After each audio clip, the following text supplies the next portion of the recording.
What is going on, guys? This is Gene Jensen, and it is time for another Friday Night Live.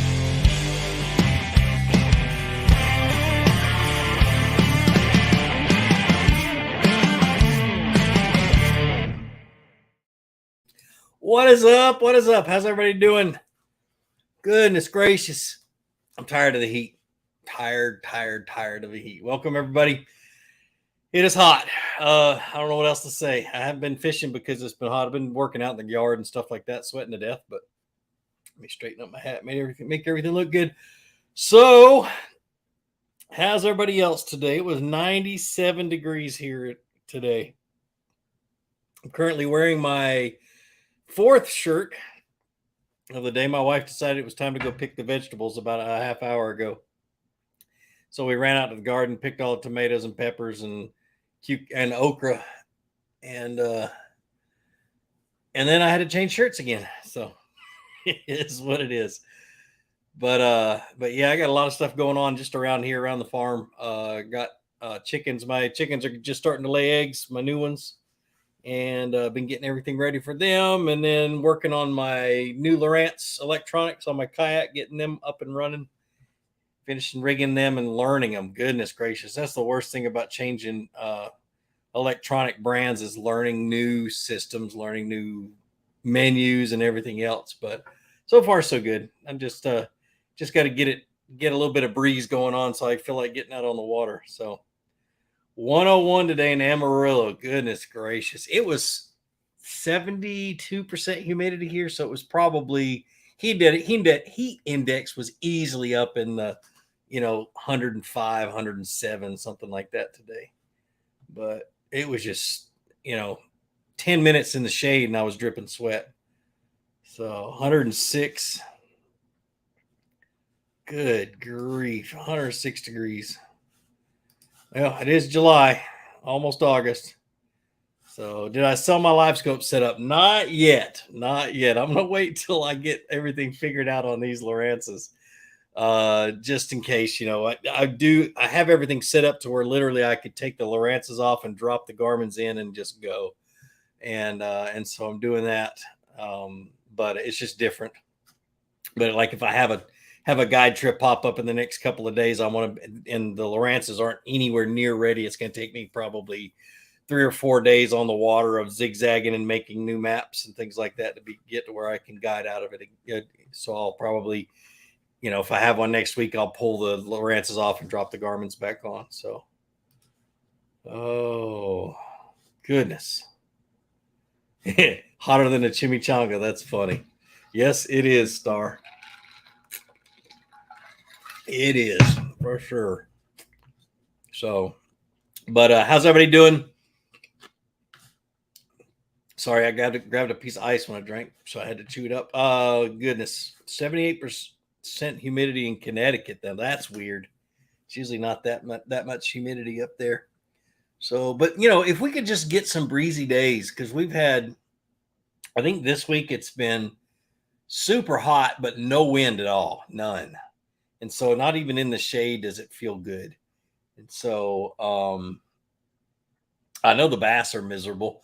My buddy Alfred, or Albert, he was out fishing the other day and he only caught one good one. He got one to the boat and that was it. So I know the bass are kind of funky out on my lakes. We'll see what happens over the next couple of weeks. But this is not my favorite time to fish. A lot of you guys know that something I'm going to struggle with over the next couple of months is just the motivation to get out and go fishing. And then I just get depressed because I'm not fishing and I'm not filming and that kind of stuff. But I just need, with my wife not working this summer, we just don't have the money for me to travel. So I normally this time of the year, I'll go up to Minnesota or Michigan or somewhere up there and do some filming because it's just a whole lot better weather and I can get a whole lot more done. You see, this is all from sweating for the last 3 days, is all this red stuff on my face. But anyway, what's going on, Walton? How are you, brother? Speaking of weight loss, man, you've lost a lot of weight. I'm down 5 pounds since last Thursday. And so I finally found a diet that I can, that's easier for me. I don't feel so stressed out. So it's not an easy one, but it's still, I don't have to think about it. I just do it. So it's pretty nice. I'm actually doing a 36 and 12. It's fasting for 36 and eating for, for a 12-hour period, which has been really easy for me to do. So just that 36 hours, I'm 24 hours into my last fast. So, and I'm not hungry so much as it's just stay thirsty. So, but trying to think of what's going on. Guide trips are still booking. I need to update a little bit on Fishing Chaos. But if you guys don't know, I guide but from the 1st to the 10th of each month here in Rome, Georgia, at a place called Heath Lake, which is a trophy managed lake by the state. It's really good fishing. Just booked another trip just the other day, or just yesterday. I think he sent me a text a few minutes ago, let me know he did it. So it might have been today. But yeah, it's that's been a lot of fun, man. It's nothing like taking somebody out one-on-one and teaching them everything I can teach them during that period of time. It's a blast. So Nick, I don't know, you're gonna try to pronounce that last name, but no, you cannot send me a Bama hat. It will not be put to good use. I probably could use it to wipe some slime off my hands, or that kind of stuff. So it is honey season. I do need a lot of rags hanging around. So we just harvested a whole bunch of honey, probably 150 pounds of honey. And I got to bottle it up tomorrow. So we sell it for $10 a pound, which is the going rate for honey. But yeah, we sell it and we raise money for my son and his mission trip. So, oh goodness. Let's see. All right. I'm just trying to read some comments. All right. So let's go ahead and start some Q&A and see what's going on. I'm going to come back and see if I can find some. Jay Tharp, I just read half your comment. He says, it's so hot in Baltimore. Even the snakeheads are hiding. I actually use your bass tips and apply it to northern snakehead. Yeah, they work down in Florida too. That's one fish I've never targeted, and I've always wanted to. I'd have to go down to Florida, up to where you're at, and actually fish for them. So, have I ever fished the Elk River? Where is the Elk River? I think I have. Why does that sound so familiar? Talking about Minnesota? See where it's at. Elk River. Yes, I have. And it's been a long time. But I can't remember what I was doing. I was at some event and we fished the Elk River, but I think it was I don't know if it was for bass or not, but let's see. Dylan McMurray says, I know you probably get this question a lot, but do you prefer kayak fishing or boat, or maybe both? Both of them, but not equally. I really love to catch fish out of a kayak. There's several advantages outside of the normal advantages that you hear, you can get to places that bass boats can't, and blah, blah, blah, all that other stuff. I love it because I can catch fish closer to my kayak than I can a boat. So I can position my kayak closer to the fish, make more accurate casts, be a little bit quieter with my casts because I don't have to make long bombing casts that splash and everything else. But I catch more fish really, really close to my kayak than I ever did my boat. And I catch bigger fish doing that. I caught one over 9 pounds this year directly under my kayak 5 feet deep. And it just didn't spook them. And so, yeah, it's just a different animal that is really, I enjoy it a lot. I really do. So Mark Thomas Jean following up with that question about old gear. What do you and all of your anglers on tour, etc., do you do with old boats, kayaks, etc.? It is up to you, or manufacturer changes. It depends on the contract. So I can sell my kayaks, and I usually sell them after a year, but I decided this year that I was going to keep them for 2 years, just because of rigging purposes and things like that. It has nothing to do with anything else. And I'll be selling them at probably early next year. I'll be selling a couple of kayaks. I am selling a bona fide pedal drive right now. I tried to put it on Facebook Messenger, or Facebook Marketplace, and they literally banned me from Facebook Marketplace because evidently a P127 is a fictitious gun in a video game. And so evidently they thought I was trying to sell a gun, and they banned me from Facebook Marketplace, and I've sent 3 or 4 different appeals, and they pretty much have ignored me. So I don't know what to do. But anyway, so I am selling it. So I do sell boats from time to time, but definitely, it all depends on the contracts of pros. A lot of pros will buy them at cost and then sell them for a profit, and then they'll put that money in the bank, which is a great idea. So,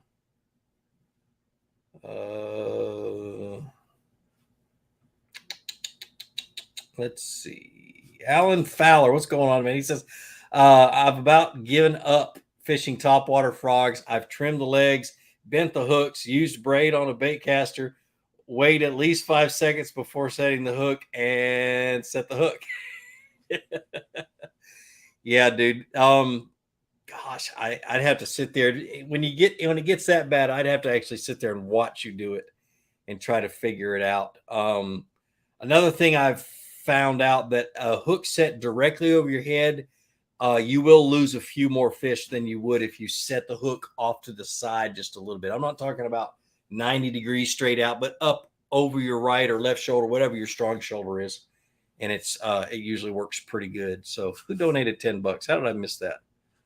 Mercer Plumbing, what's going on? He says, hey, Fluke, I've been doing very well on finesse techniques, but can't catch a cold on any moving baits. I fish them, but rarely get bit. Any suggestions? I'm up in the Northeast. I don't do very good on moving baits in the summertime, to be honest with you. I don't fish much up Northeast, though. I don't know what your water temperature is and conditions and things like that. But typically, if I'm in an area in the summertime that I do feel like they're going to do it, I'll grab a chatterbait, but I'll still fish it just as slow as I can and still feel the blade. If you really want to throw a moving bait. Now, early in the morning, you can get by with a buzz bait and a frog or something like that, shallow, but not. I typically in the summertime, I'm dragging something super slow. I'm fishing finesse like you've been, and so on and so forth. But yeah, I feel you. Just when the days start getting really get to the point where the nighttime, time between the sun goes down, the sun comes up, and the sun comes up, sun goes down, is all the same. Since you get that winter solstice or whatever they call it, I start throwing moving baits again, and typically they'll start picking back up. So thanks for the $10, brother. Appreciate it. Let's see.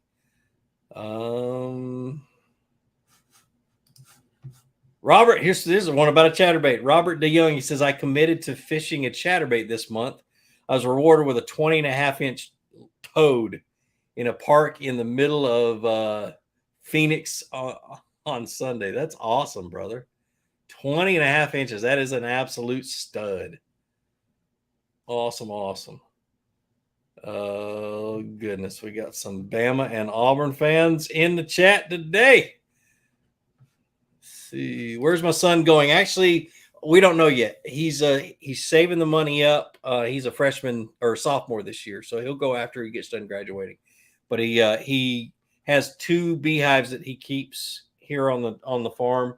And we harvest them once a year, and he takes that money and puts it in the bank. Usually makes between $1,200 and $1,700 selling honey, so it's not too bad. Do you have AC in your kayak? I wish. Well, who was it? Jody Queen. He has one of those Milwaukee. I think it's either a Milwaukee or a DeWalt. Anyway, those battery-powered fans that he straps to the front of his kayak to blow on him. That might be an option, but they're like $100. So that would be awesome, though.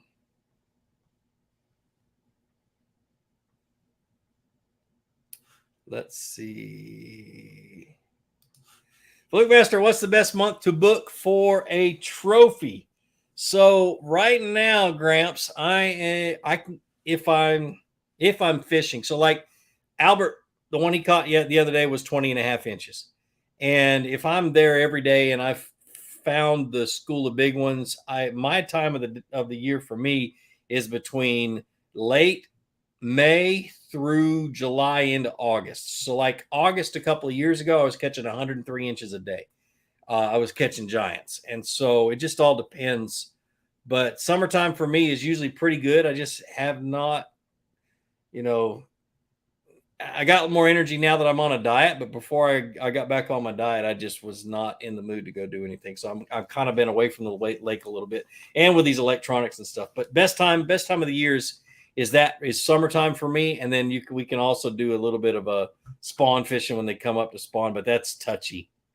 It's real touchy. It can be sometimes some days are really good, most days aren't. So my consistent bite though is summertime.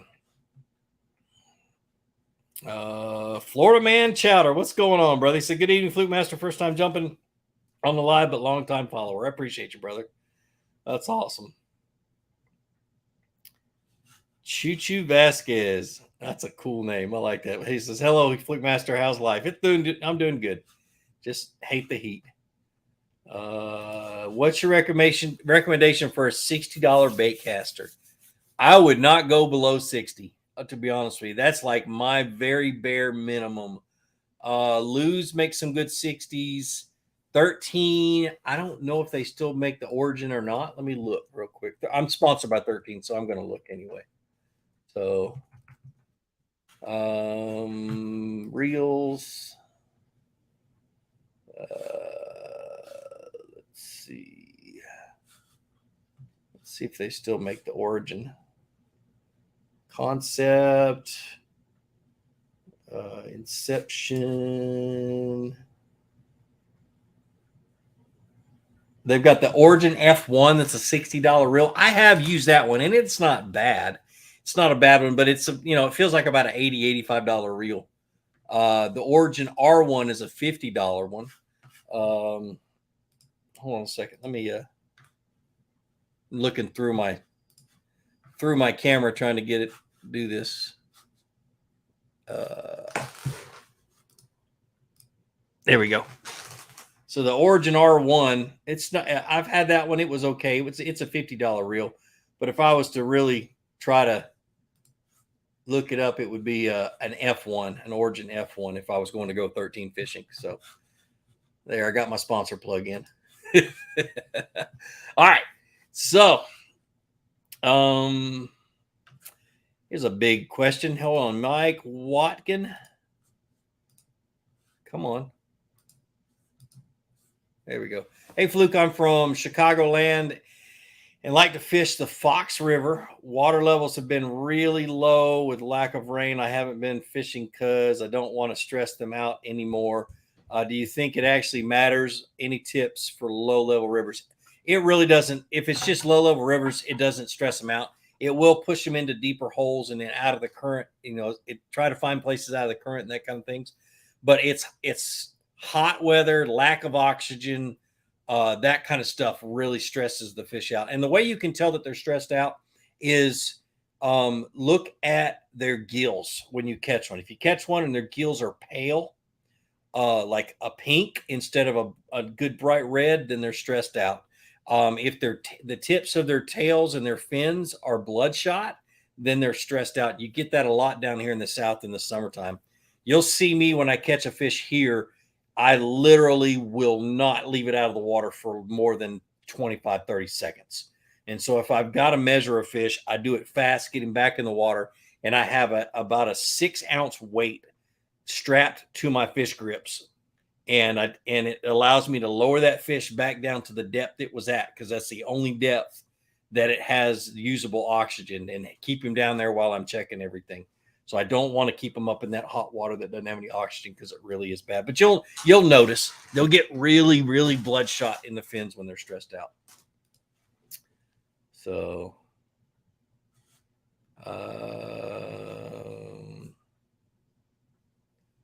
let's see. Let's see. All right, here's one. Choo Choo Vasquez, fishing in New Mexico, but don't know how to get bit on a jig of any type. Any questions? The one thing that I always tell everybody is make sure that you're dragging it on hard bottom. So if you don't know what hard bottom feels like, take your jig out to your front yard or your driveway or the road. Throw the jig out onto the road, close your eyes, and drag it across that road. And that's what your hard bottom feels like. And that's what you want to feel. Now, it also has to be the right spots. And so, like points that have hard bottoms, points of land that come out into the water, that is, ledges, because the silt can't settle on the edges of the ledge because it's going to fall down into the river channel and the currents will push it away. So that's always a hard area. Anything with gravel and rock and stuff like that. I have never ever caught a fish on a jig with silty soft bottom. If I can't feel that rough bottom, I'm not going to fish it. And you'll catch a lot more fish just by finding those rough spots. That also is an area that holds a lot of microscopic organisms that the bait fish feed on, and the bass and the bluegill feed on, and the bass will hang out around there and eat on those bait fish. So that's why it's always good.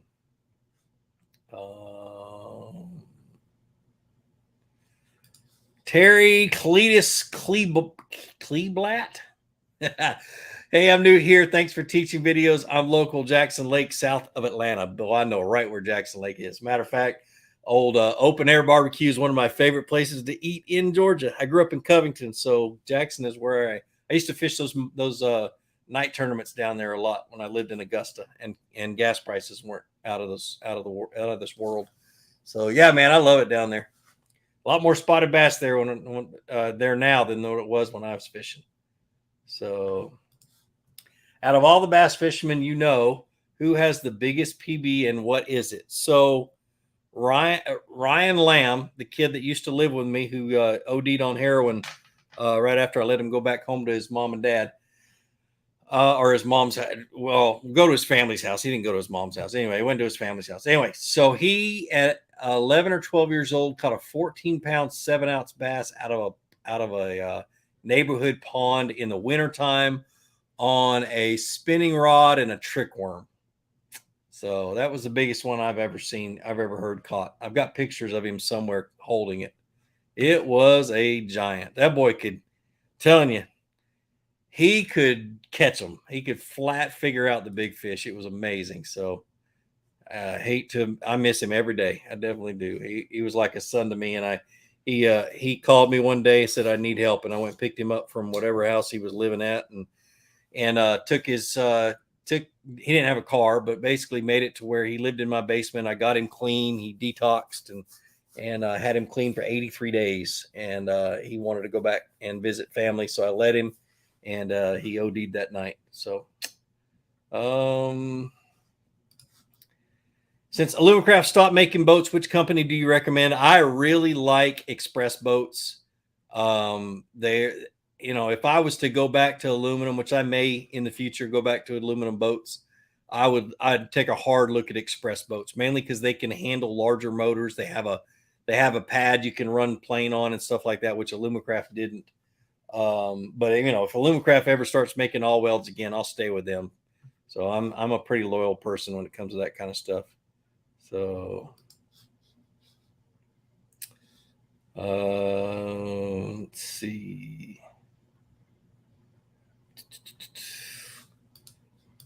Which trailer is better for jigs, chunk trailers or crawdads? I prefer crawfish trailers most of the year, and in the wintertime I'll switch to a chunk trailer that doesn't have as much action on the tails. So, but yeah, when the water temperature gets below 53 degrees, I'll start throwing a chunk trailer.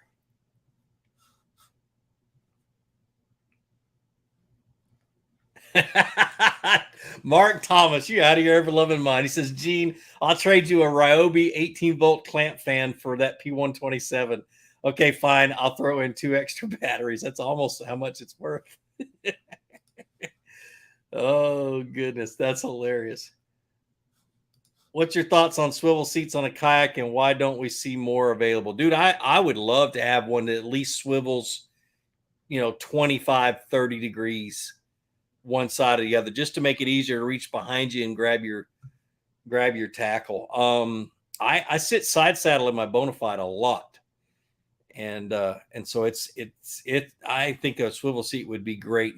The only problem is that most boats aren't stable enough to raise your level your center of gravity up to where you can swivel like that. Because in order to be able to swivel, that seat's got to be a high seat, and you start swiveling, and if it's not doesn't have a whole lot of stability, you really run into some issues. So there are a few. The new one from Native, I can't remember what they call it, has a swivel seat. I love it.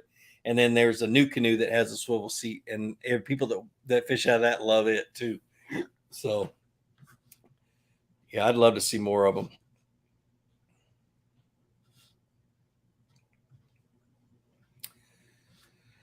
Whew, let's see.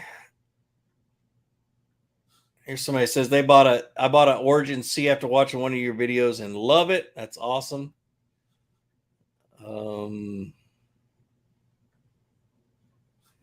Let's see. David Ramirez. I've never had good luck fishing on Lanier Lake. What lures could I use? What do you recommend me using? Thank you, buddy. David, on Lanier this time of the year, I almost exclusively throw a drop shot on offshore humps directly under my boat in 18 to 25, sometimes even 30 feet of water. Early in the morning, I'll be throwing topwater and that kind of stuff. And on a good sunny day during the day, they'll come up and hit a topwater too. But typically, I'm throwing a drop shot. So, Jen Crevassy. Hey, Jen, how are you, girl? Jen is it paints baits for Mike Buca for Bullshad. She also is kind of like his the fire under his butt. So let's put it that way. She keeps him moving. She says don't sleep on wake baits, rats, and buzz baits in the early morning. It seems like once that sun is up, it's all slow and Cinco. She's 100% right. Yeah, as long as there's shade on the water, you can usually catch them pretty good up, throwing wake baits and rats. Definitely rats. I've caught some giants on rats. So,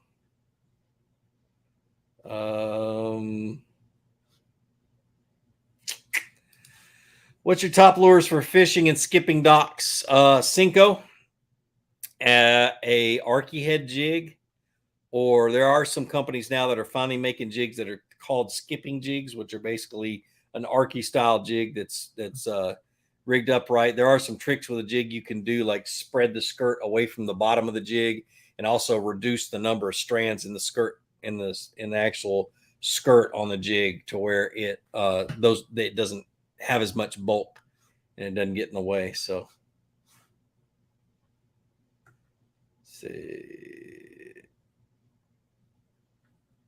let's see.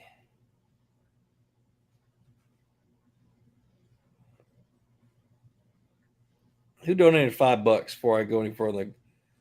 Kong Bang, thanks for the $5, brother. He said, thanks for answering my question. Much love. I appreciate it, man. Saw something from my buddy Michael Moon. Michael Moon, he says, had a cool moment yesterday. I was able to see the USS Constitution while I was in the Boston area for work. That's awesome, man. Vance Hicks, he says, the heat. I have a fishing pond 30 yards from my deck. Last week, I rigged up a couple of rods and walked 15 yards, turned around and retreated back to the AC to get a beer and watch videos. Oh, if I drank, that's probably what I'd be doing too. For sure. I just have my Mio water.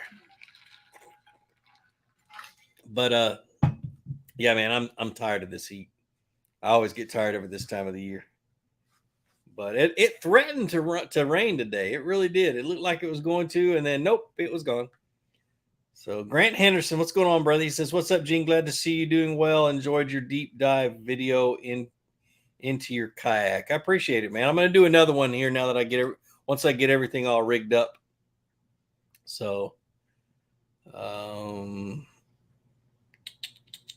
let's see. Hey, Fluke, Fatherhood Confessions. That's awesome. I love your avatar or whatever they call it.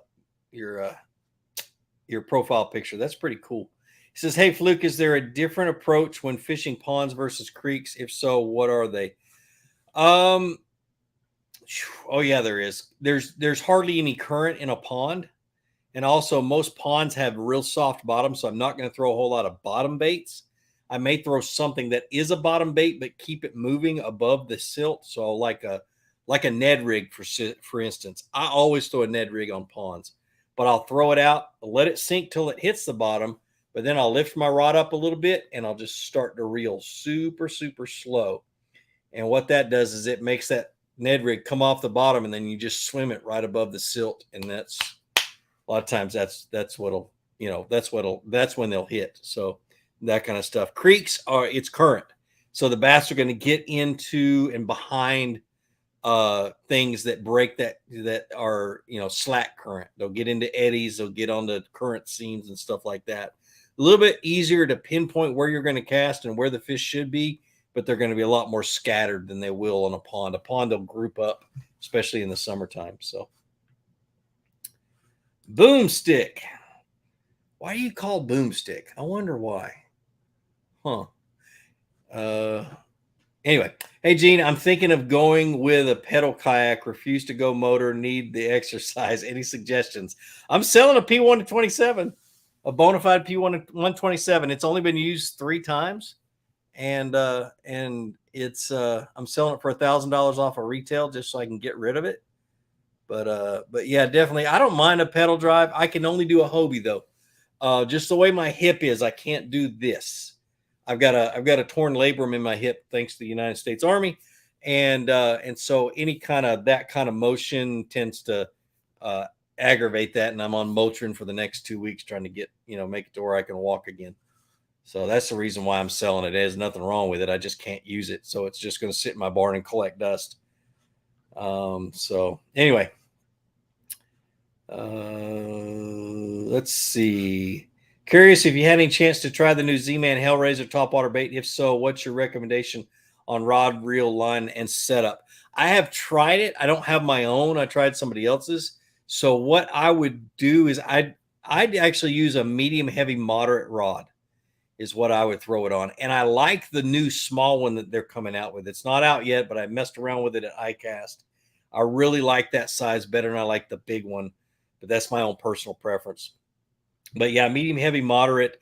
You could probably throw it on braided line, but I'd put a short fluorocarbon leader on the end just so that it doesn't get the braid doesn't wrap around the treble hooks.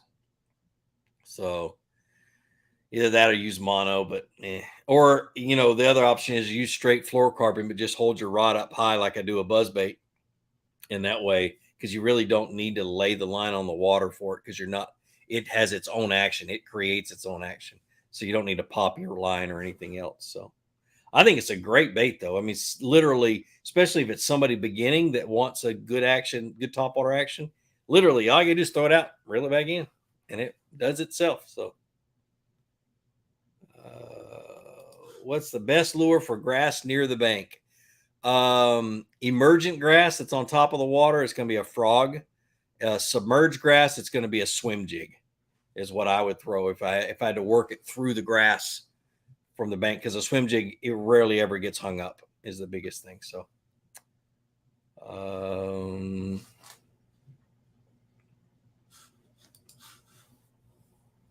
Rattlestrap, he said, hey Gene, any tips for completely new conditions locally? What do you mean by new?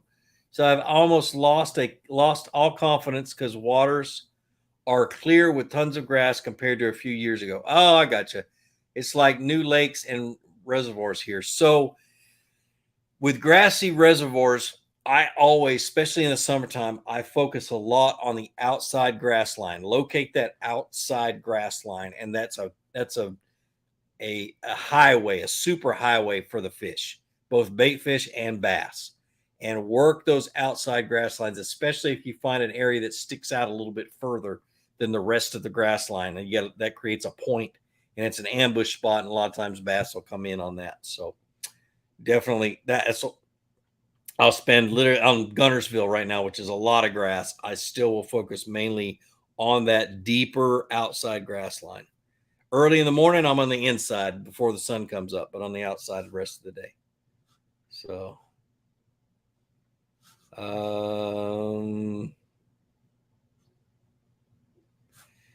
Any Loomis rods under 200? I don't know anything about Loomis rods. I've been sponsored by 13 for way too long that I don't really pay much attention to other rod brands. I should, and if I never get YouTube to pay all the bills, I would definitely go to the point where I could try different brands. But I got to keep my bills paid, and YouTube doesn't pay very much of it. So I'll go 3 batteries. I just saw that, Mark. That's hilarious. All right, we're going to jump down a little bit further since I'm way far behind. If I missed your question, I'm sorry. Gene, I'm glad the C13 Fishing brought back the Muse line. They didn't bring it back. They actually upgraded it. It's not the same blank. It's not the same anything, but they sent me a bunch of them to use, and I love them, dude. They are really, really good. And I love the last Muses too. That's what I used on all my tournaments and stuff like that. They're really good. It is their higher end model, or one of their higher end models. So it's not, I really want to spend a whole lot of time this next year focusing on those $80 to $150 rods. Because that's just what I feel like most of you guys, use. And I want to show you that they actually do work. And it's not, you don't have to spend a whole lot of money on rods to get ones that are really, really good.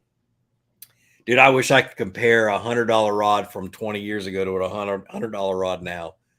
It's ridiculous. So, let's see.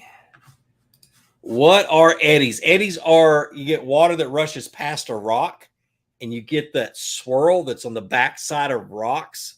Those swirls are eddies, and the bottom underneath them and to the sides of them is dead water, slack water, and that's where the fish will hang up. So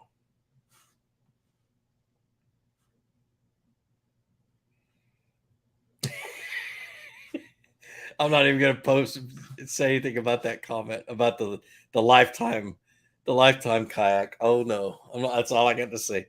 That's a great comment though.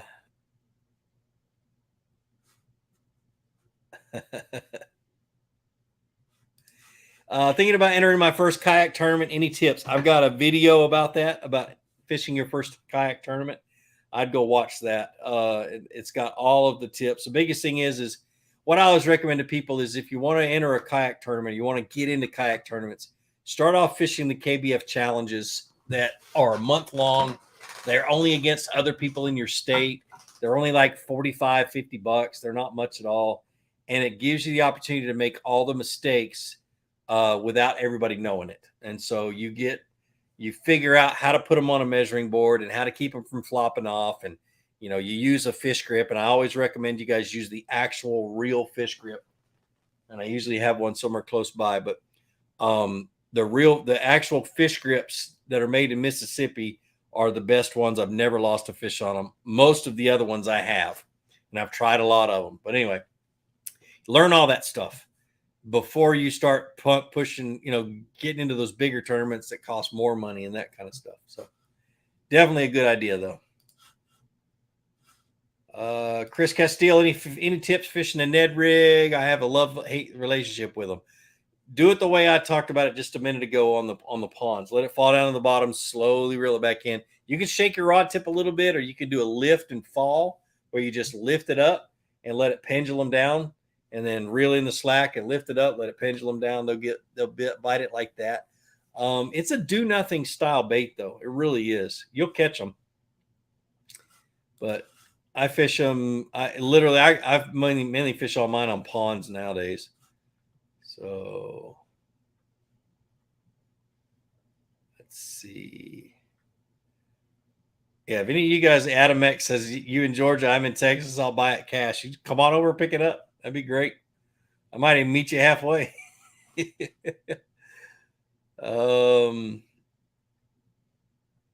Oh no, he says, Micah says, how you doing, Gene? When's the last time you fished Clark's Hill? Man, it's been years.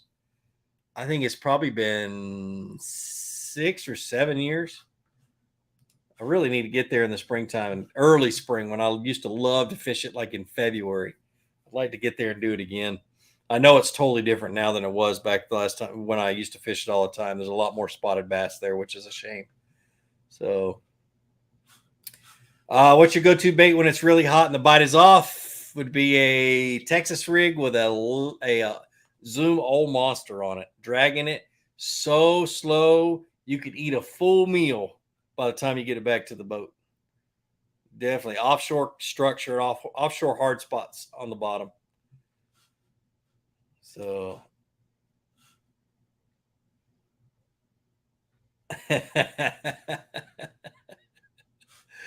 oh, Grant Henderson. I'm going to say it because I always do, and it's been too long. Sing us a song, Jing. Nope.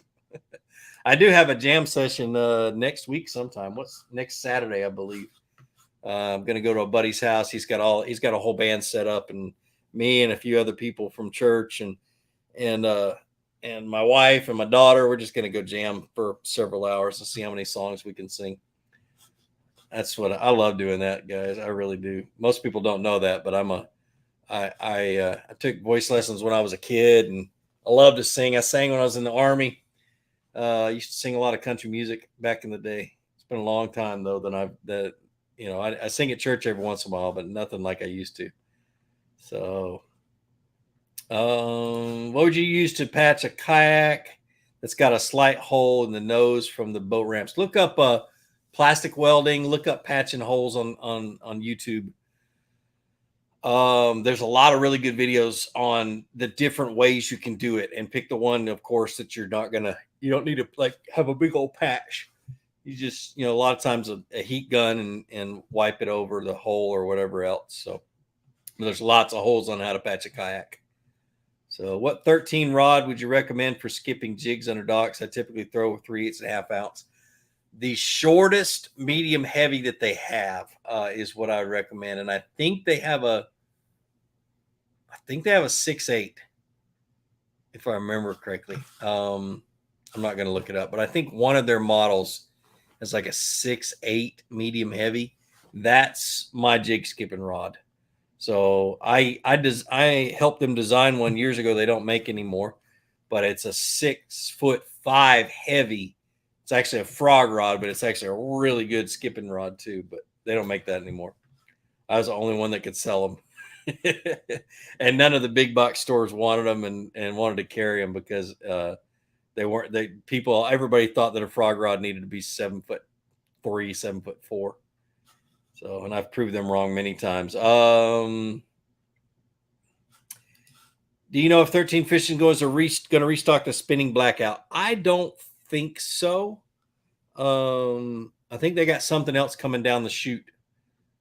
But with this new, what you guys don't know is that prior to ICAST, they announced it at ICAST. That's why I'm saying. But prior to ICAST, 13 was owned, Rapala had ownership of 13, but only 47%. So they didn't have controlling ownership of 13. But they have since bought a whole lot more shares, or whatever you want to call it. They own 70-something% of 13 Fishing now. So now Rapala owns them. I don't think they're going to do anything to the company. I think they're just going to absorb the distribution, which will help 13, help people get rods, help get the rods that they need from 13. So that's the only change. But I think the blackout's being pushed back, and I think they're coming out with something different in it shortly. So what's cool about 13 is they didn't use ICAST this year to announce all the new stuff that's coming out. They're literally going to announce it and promote it when it's ready to hit the market. That way you guys can don't have to sit on your thumbs and wait. So Mike Watkin, what are you doing saying aloha, bro? What's going on? I was stationed in Hawaii for 3 years and love every bit of it. So, but I don't ever want to live there again. That's for sure. Let's see. I answered that question. Corey Haskins, appreciate the tips on the Hellraiser. Love your teaching style. At 45 years old, I only just caught the bass fever last year. Your videos have helped bring me up to speed very quickly. Thanks, man. I appreciate it. Yeah, that's what they're there for, really. A lot of you guys don't know that I started making videos almost 13 years ago, maybe more than that. But I did it because there was a lot of kids out there that didn't have a dad or an uncle or a grandfather or anybody to take them fishing, and YouTube was just starting to get off the ground. And I was like, hey, this is a good place to put them. And the kids I was talking about was my Boy Scouts. They really needed to. They wanted to learn how to fish. I took them fishing once. They fell in love with it, and then in order for them to be able to go whenever they wanted to, I started making videos and putting them on this website called YouTube that allowed you to put videos on there for free, and then it grew legs. Good grief, it grew legs. Took over my life. So, let's see, Ken Jacobs, what's going on, brother? Appreciate you, good old buddy.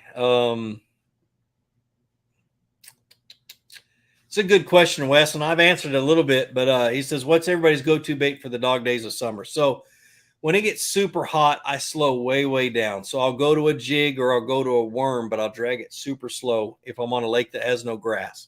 If I'm on a lake that has grass, specifically hydrilla or milfoil that create a lot of dissolved oxygen in the water, even though it's super hot, the bass will be a lot more active because they're getting a lot more oxygen. And so that's when I'll throw a swim jig out off, an offshore grass and grass lines. I'll throw a spinner bait. What else? Well, that's about it, really. And drag worms through it and stuff like that.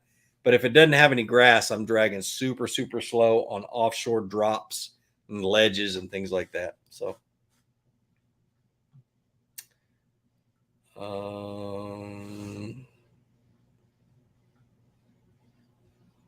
let's see.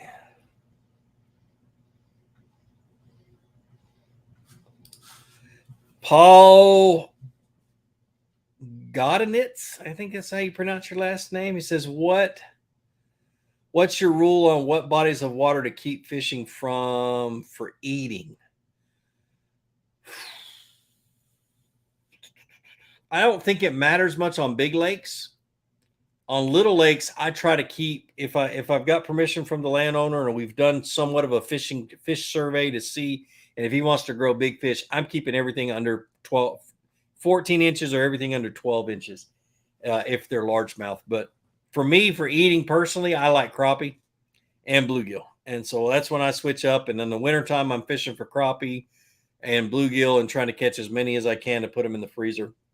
But really, I don't like to keep anything bigger than 18 inches on big lakes if we're talking about bass, just because that's your breeding stock. Those are the ones that continue to lay eggs. Those are your healthy ones. And so, and plus those smaller ones taste better anyway. So Grant Henderson, did the charitable boxing match ever happen between you and Chad? I told you it's been a while. Dang, it's been a while. So Chad had a heart scare. I don't think it was a heart attack. It was more of a close one, if that makes any sense. And so we decided it would be better that we didn't try to kill him or me or anybody else. So that kind of went the wayside. And it was literally right after right when we started getting serious about it. And so I'm like, nope, we're not going to do that. So we're old. Oh, the Bassmeister. Hello from the Adirondacks. Caught a 20-inch largemouth on a jig with a D-bomb trailer today. That's what I'm talking about. Good old D-bombs. I've got one right here, matter of fact. See? Little D-bomb right there. Come on, focus. There we go. Look at that son of a gun. Yeah, I love their Adirondack Mountains, man. I think they're the most beautiful mountains on the East Coast. I really do. They're not really on the East Coast, but they're close. On the east side half of the country. Ken, I'm definitely going to answer your question. He says, in your opinion, do you see any fish catch different in using JJ's Magic or the dye from Walmart? I know JJ's dye deeper into the lure. Just wondering if you've seen any catch ratio difference. Yes, and that's the reason why I started using JJ's in the first place. I'll tell you that story. So if you guys don't know, I use JJ's on almost all my soft plastics. I don't talk about it nearly enough. JJ's Magic is a garlic dipping dye that dyes your plastic. You can also has a clear that you can dip your baits in. So I have done multiple tests, and I'll tell you about the first one. I had bottles of JJ's. My fishing partner, about a few weeks prior to that, had gotten his tail whipped from the back of the boat. He was his boat. The guy in the back of the boat beat his tail on a jig, and they were fishing the same jig. The difference is he had Spike It and they had JJ's, and he got his tail whipped. So I bought some JJ's, took it to Lake Oconee, was on a solid dock bite, shaky heads on the outside corners of docks and 8 to 10 feet of water. So I tied two shaky heads up on the same exact line, made everything the same, and dipped one in Spike It and one in JJ's. And I kept track of how many fish I caught, and I alternated casts. And JJ's out caught Spike It 6-1. So that was one. The next story is about a month or so later, I'm fishing with a biologist by the name of Bob Lusk, and we're on a solid drop shot bite on Gunnersville. And there's a ton of little small spotted bass underneath us. We're on a school of, if I had to guess, thousands of little bitty spotted bass. And we were having a ball catching them. And he lost his worm. And so I was busy fishing. He's like, here, throw me a worm. And I threw him my worm, gave him my box of JJ's Magic. Well, there was a bottle of Spike It in that box. And I watched him out of the corner of my eye. He took, and he was dipping, and I turned and looked, and he was dipping it in the Spike It. And I just left well enough alone. I didn't say anything. And I caught another fish, and I caught another fish, and the lady in the back of the boat caught a couple of fish, and he hadn't caught anything. And I looked at him, I said, Bob, you want me to fix your worm for you? He goes, looked at me funny. He's like, what? I said, hand me your worm. So I took that worm, I undid a bottle of JJ's, dipped it in there, put the lid back on, gave it back to him. He dropped it down, 2 shakes with a drop shot, caught a spotted bass. And I'm like, So there's definitely something to it. I don't think it's like a super attractant. I think it covers your scent, and I think it pisses the fish off and makes them bite a lot of times. So that's my spiel on JJ's. I would totally recommend it, but go watch my video on how to use JJ's first, because the base chemical is one to where if it changes temperature really quite a bit, it'll leak out if it's laying on its side. So you got to leave it upright. But I cover all that in the video. So anyway, I know that was a long explanation, but I love JJ's and love it. Is there a way to avoid pike when bass fishing? I have not figured that one out yet. When I go to La Crosse, Wisconsin, I usually take 25 to 50 frogs because I know I'm going to lose a bunch of them on pike. Now, if I'm not fishing a tournament, I will put a steel leader on the end of my line and then hook the frog on it, just to try to minimize the number of $10 frogs that go away. So,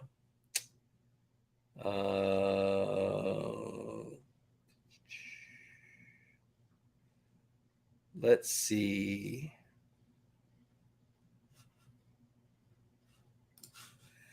Mason Oberg, should I buy a Bonafide? If so, 107 or the SS 127.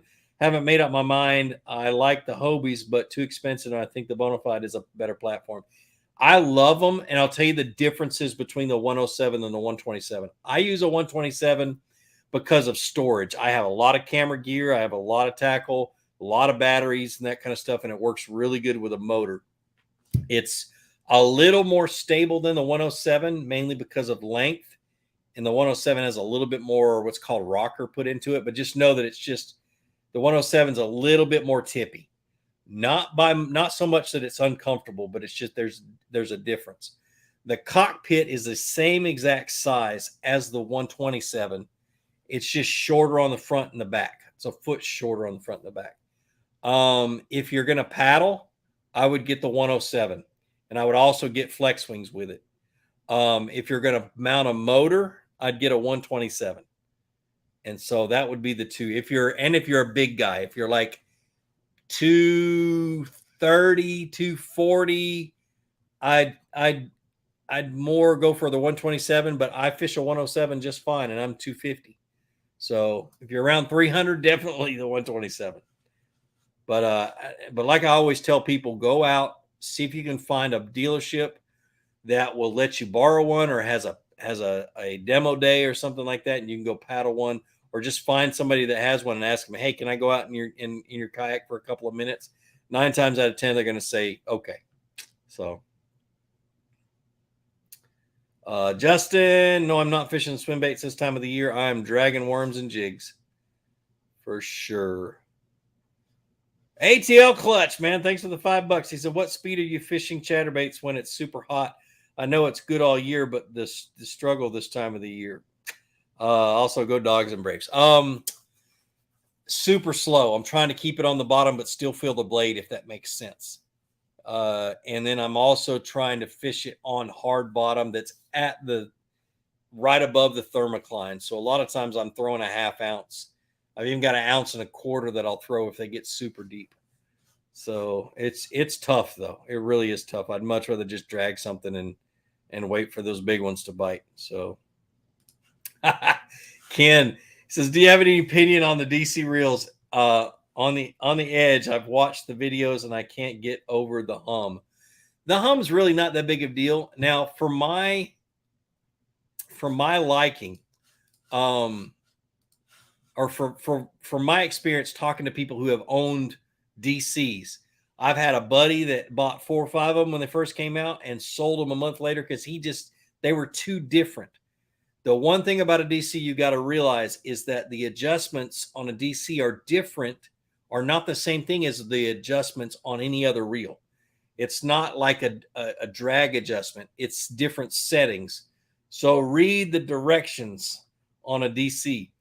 Now, funny thing happened. My last client that I guided a couple of weeks ago, he was backlashing his DC, and we couldn't figure out why. Now that I've gone and done research, so if I ever guide him again, which I think he just booked a trip this morning. So when I guide him again, we'll figure out that DC reel on him. But he says a DC is a reel with training wheels.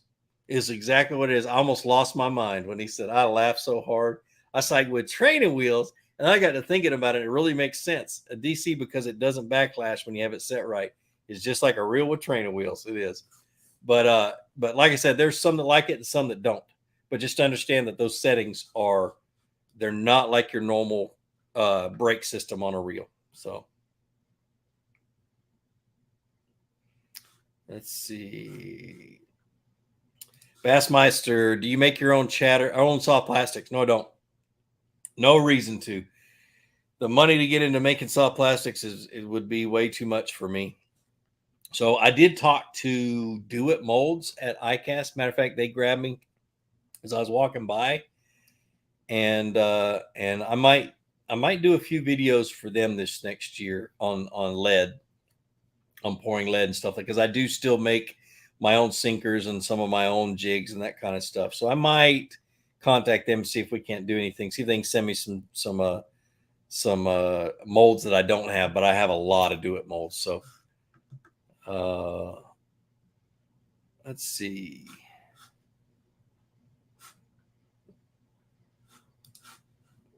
What is that white circle on your hat in some of your old other videos? It's called a what did they call that thing? It's called an angler. Is it an angler? ANGLR. So it's an angler button, and they don't make them anymore. That company is pretty much out of business. But it would keep track of my catches, and it worked with an app and stuff like that. They just never could get it completely and totally off the ground. Fishing apps, they have a short shelf life from what I've seen over the years. Everybody's trying to come up with some fishing app helps you keep track of your fish and log everything and stuff like that. And I've never seen them last more than 1.5 years, 2 years and make money. And it's just, I don't know what it is. That'd be the last thing in the fishing industry I invested in for sure. And I'm probably going to piss a lot of people off. The Angler Bullseye, that's what it was, Michael Moon. But yeah, I've seen them come and go too many times. Hey, what's a good drop shot worm? My favorite worm is a robo worm. It's got a salted bottom. It sits out perfectly horizontal. When your drop shot is rigged right. Another one is like a small fluke and that kind of stuff. But I typically will just use a robo worm and do it like wacky style a lot of times too. So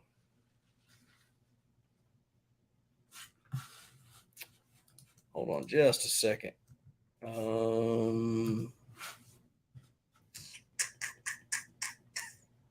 Sorry, I'm trying to figure something out to answer a question if I can find it. I can't. All right, I'm not going to read that question then.